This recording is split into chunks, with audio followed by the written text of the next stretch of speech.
All right, welcome in, everybody. Welcome to the podcast. As normal, we are here at Geek TheoCast, the podcast where nerddom and faith, boom, collide in just the right area. I'm Steven, and this is my co-host, Murphy, today. His name's Murphy. No, it's Jason. Murphy Law. First name Murphy, last name Law. Murphy Law.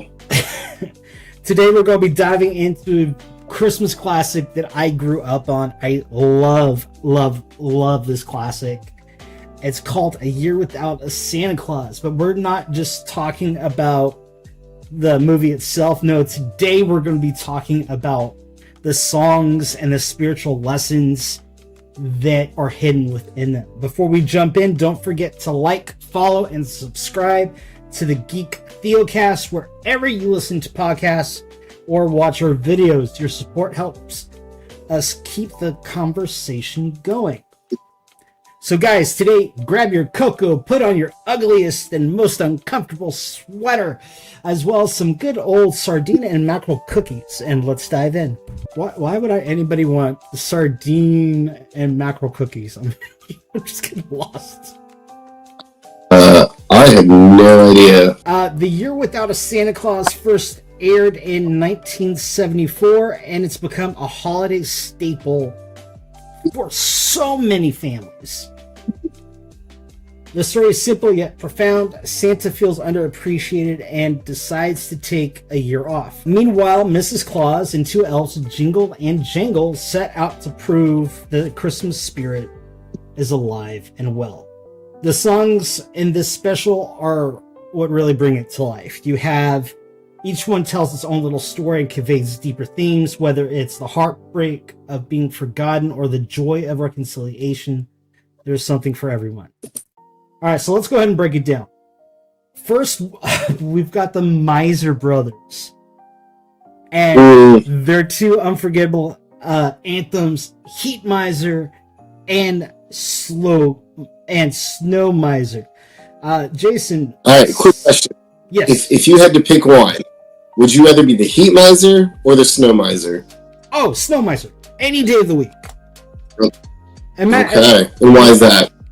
Because I love the cold. And matter of fact, Jason, I got something for you. I got something. You ready? Yep. You ready? Okay. You're gonna love this. I'm ready. It's kind of chilly in here.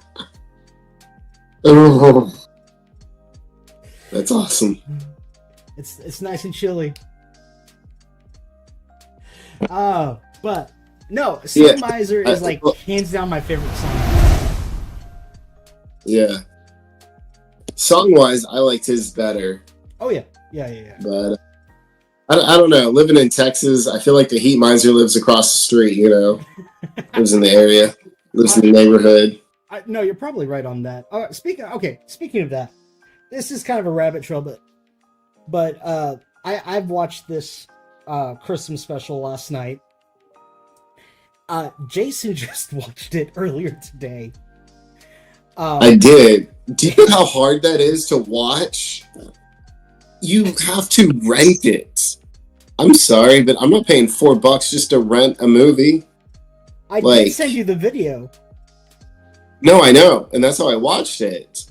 I had to watch it online, but it's not on. No, yeah, it's like you can't stream it. No, and you really have to rent it. And it's such a good classic too. It is. I mean, it's alright. Oh, hush! It's an amazing classic, and you know it. All right. It's alright. All right, so let's talk about the Heat Miser and Snow Miser. These two have like the ultimate sibling rivalry. Heat Miser and Snow Miser is catchy and fun and packed with personality, but beneath the humor, they show us a powerful truth. Balance and harmony are key. Neither heat nor snow alone can sustain life. Yeah, that's a good point. Go ahead. No, go ahead. No, I'm sorry. I totally Okay. interrupted. Go Okay. ahead, finish. Yeah, it's a great point. It's a reminder of the Apostle Paul's words in 1 Corinthians 12 about the body of Christ.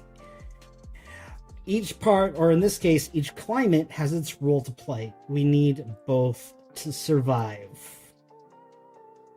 Yeah. I mean, a lot of times we look at, maybe you feel like we have only one thing to do, like, oh, I'm in charge of the heat, or oh, I can only heat things up, make things hot, or okay, all I can do is make things cold. But really, like, they're both needed. Like we saw in the movie, like, okay, what is it? Southtown wanted snow. Well, Heat Miser can't make it snow. It took the Snow Miser, but then the Snow Miser's like, well, I'll do it, but it has to, I have to be allowed to do it. So then the Heat Miser's like, well, okay, well, I have to be able to do this. And, really, it was a process. Right. And, and so it's interesting how they were able to resolve their conflict. It wasn't necessarily about winning over the other. They had to compromise. Even though Mrs. Claus had to go to Mother Nature, their mother, and get things settled, and so finally they compromise. Yes, mother. It's something we can all learn from, especially because we live in such a divided world. In this world, it's all about me, and I want to get what I want, and I can't compromise, and that's a problem. That's a very big issue. We need to learn to compromise, with things. Yeah, absolutely. Matter of fact, you just need to preach that. Let's move on to another song. I Believe in Santa Claus. Okay, we have our notes here, but when it comes to my turn, I want to say something. Like, Saint Nicholas is hands down one of my favorite heroes of the faith. But go ahead, Jason. I love Saint Nicholas. I'm sure you're gonna say it. What makes him so great? You know I am. Oh, I know, and I'm gonna let you. I believe in Santa Claus. It's all about faith. Not just faith in Santa, but faith in goodness, kindness, and the hope that the world can be better. Yeah, exactly. The lyrics say, I believe in Santa Claus, like I believe in love. It's a beautiful parallel to the Christian call to childlike faith.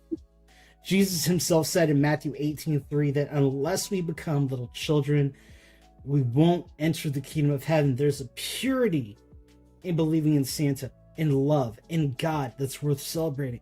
And matter of fact, one of my, like I said, he hands down is one of my heroes of the faith. And there's two different St. Nicholases that most people don't know about. There's the first St. Nicholas, which was around the Council of Nicaea. The Council of Nicaea was around 400 AD, something like that. And there was this guy that went around preaching that Jesus wasn't God. So St. Nicholas, what he did is he took his shepherd's staff and he was at a local pub, smacked him in the head, and said, "You're full of it and you're wrong, and here's why you're wrong." Meanwhile, the guy is bleeding. St. Nicholas is praying for him as to get better and also telling him why he's theologically wrong. Hands down, it is like one of my favorite stories of the first century church. The other St. Nicholas, I want to say he was German. I don't remember, but I think he was German. And his family was incredibly wealthy, and he was part of the aristocracy. And what he did is he would give all his money to the poor, to the widows, to the orphans, to the needy, just so that they would have food and just so that they could have something. And matter of fact, because he didn't like what the aristocracy was doing, he stole money from them to give back to the people, like Robin Hood. So Yeah. when we're talking about Saint Nicholas and Santa Claus, I was having a conversation today with somebody about the history of these characters, and a lot of people don't know the history. And honestly, the history is so amazing to me, and I love it. Sorry, I got on a rant about Christmas. If you guys know me any length of time, you already know. Yeah. So again, there's purity in, believing in God and love and hope. That's worth celebrating.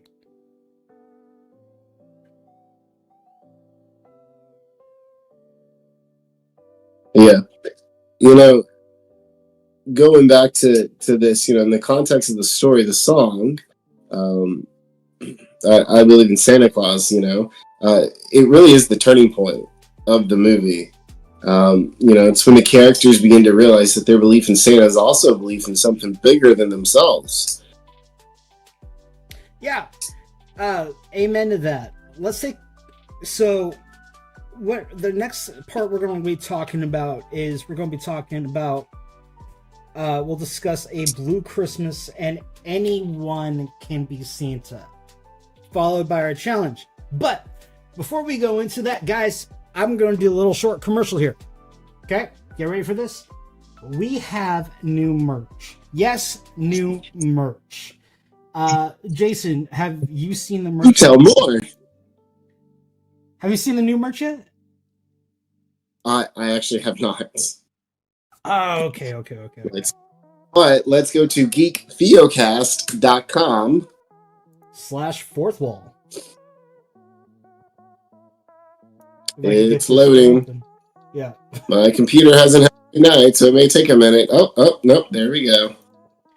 Let's go to shop. So I am going to do transition. And we are going to go ahead and... Oh, looky there. All right. Yeah, we're going to do this. Okay. So the first thing I want to show you guys, and it's probably my favorite product we have for Christmas, it's our hoodie. Okay. This hoodie, I'm going to go ahead and take away my screen. This hoodie says, I am just here for cookies, milk, and Jesus, of course. I love this shirt. Yep. It's an amazing shirt. This hoodie, if I had the money, I'd probably buy it for myself. I'm not even gonna lie. Because it is a fun and cute shirt. We have that in a coffee cup, too. You just don't see the print on it. And finally, we have something cool as well. We have our Festive Fairy Christmas hoodie. This one the girls will enjoy. It says, this Christmas I'm powered by Jesus and pixie dust. I suck at graphics, hence why you get what you get. I'm not even gonna lie.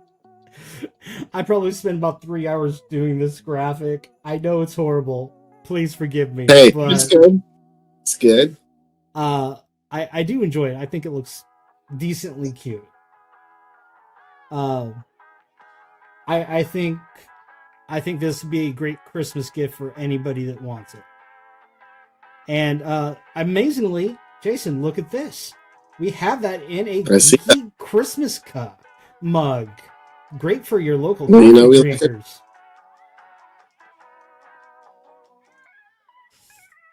And it's only $13, everybody.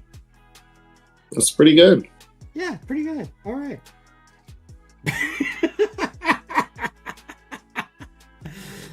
There's our short section for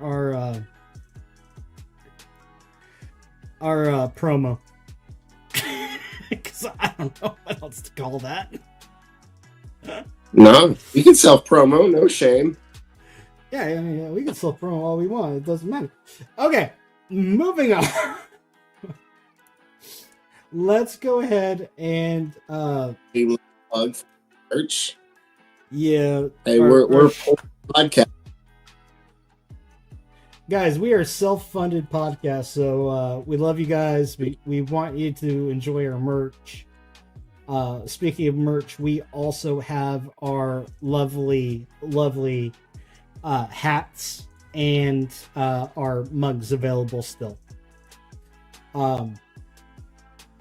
So, without further ado, let's get back into this. Now that we just had our promo, welcome back. Now let's talk about probably one of my favorite songs from Elvis Presley. It's called Blue Christmas. This Elvis classic gets a heartfelt rendition and The Year Without a Santa Claus. Jason, what do you think it adds to the story? You know, I feel like it's a gut punch of the song, really, to be quite honest. You know, because it captures the melancholy, it captures how Santa feels.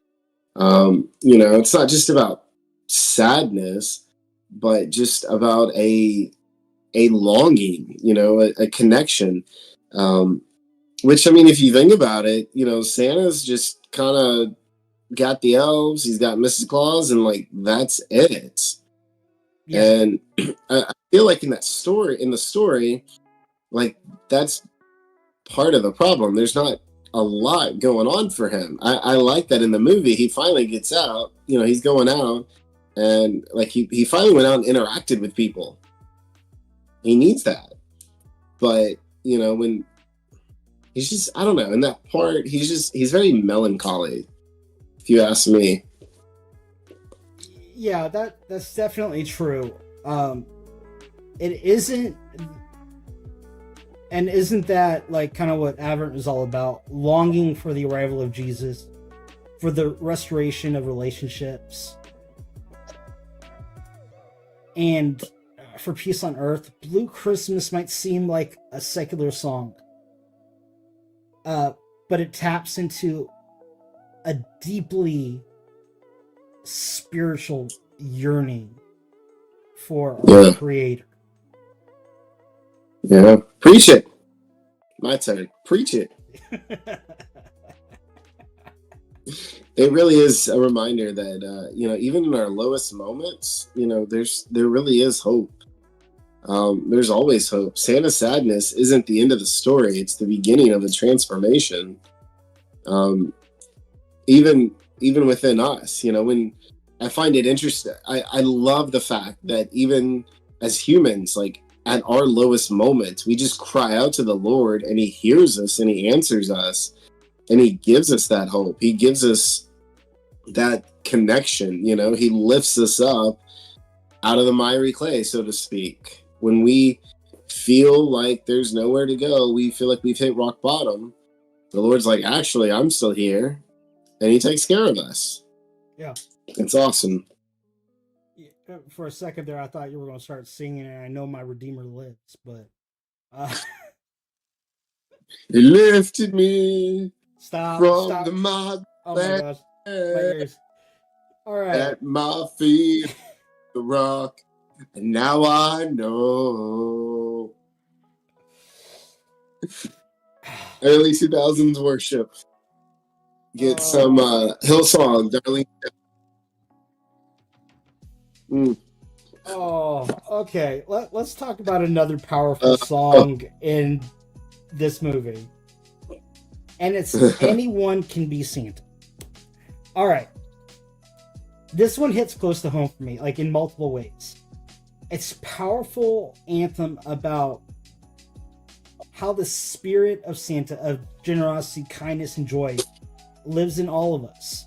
But that's also what we see in Galatians chapter 6 with the fruit of the Spirit. Being able to have that generosity, kindness, and joy is everyone's capable of that. And this time of year, specifically around Christmas, you know, it's the one time of year that a lot of people take a step back and just appreciate what God gives them, even if they're not Christians themselves, or even if they're aren't exactly following God the way they should be and that they know they should be. So it's really cool. Yeah. You know, you talked about, you know, the fruit of the Spirit. You know, for me, it reminds me of the Great Commission, you know, where Jesus said, go into all the world, make disciples of all nations, baptizing them in the name of the Father, Son, and the Holy Spirit. And lo and behold, I am with you until the end of the age. You know, for me, it reminds me of that, because we're called to go and to be the hands and feet of Jesus, you know, to the whole world, to the ends of the earth. You know, for me, the song reminds us that we don't need a red suit or a sleigh to spread love and hope. We just have to have a willing heart. As long as we're willing to just be like, hey, I'll do something. I'll do something to bring joy into the world. Then by all means, let's do it. You know, you know, we can say, well, I'm not good enough, or I don't have this, or I don't have that. And the Lord's like, just be willing. If you're willing, I will provide everything that you need. Just do something. Yeah. That's a beautiful connection, man. This is a song that calls us to action, to live out the values we celebrate during Christmas. And not just Christmas, every day. When, you know, there was a movie I watched a long time ago that was talking about what if every day was Christmas? What if every day people would give to the needy? What if every day people would, you know, help others? What if everybody did this and this and this? Well, the honest reaction to that is, first of all, if everybody did that, we'd be in heaven. Yeah. Like goodwill on earth, to me, there's no such thing as goodwill. It's God's will. God's will is goodwill. And I'm not talking the store. I'm talking about goodness is from God. Yeah. You know, like I said, this song, you know, Anyone Can Be Santa, it really is an anthem for the kids in our hearts, saying, guys, let's be Santa to someone, not by giving them presents, or not by, you know, giving them gifts or anything like that, but rather, you know, for some it could be, give me a shoulder to cry on. Give me a place to vent. Give me a safe space where I can just be me. Stuff like that. That is like, hands down, that is like super important. Yeah. Okay, and this brings us to our challenge. Okay. I'm going to make this challenge to Jason this week. Because he controls our Twitter and he can make a mini video on Twitter and post it. Yep. I found a loophole saying that I got to do it to TikTok because I'm in control of that. So it evens out. This week we're doing something a little different. We want you to create your own version of Anyone Can Be Santa. Rewrite the lyrics to reflect how you see yourself spreading hope, kindness, and joy in your community. You could sing it, you could write it, or perform it in a skit. Get creative. Post your creations on social media and tag us at Geek TheoCast.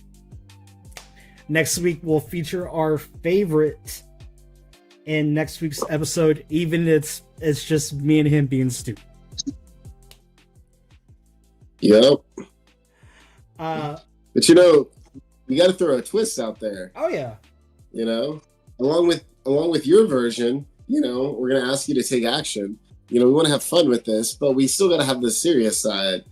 You know, think of a practical way that you can be Santa, so to speak, in your own life this week.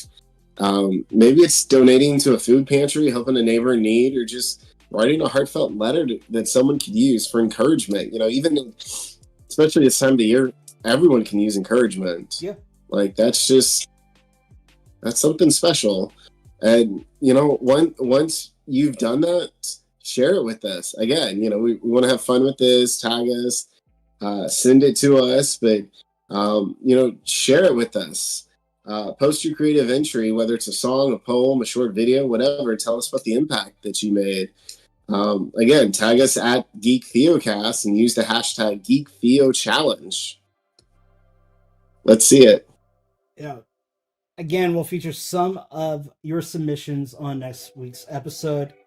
And who knows, you might even inspire others to get involved and spread the Christmas spirit.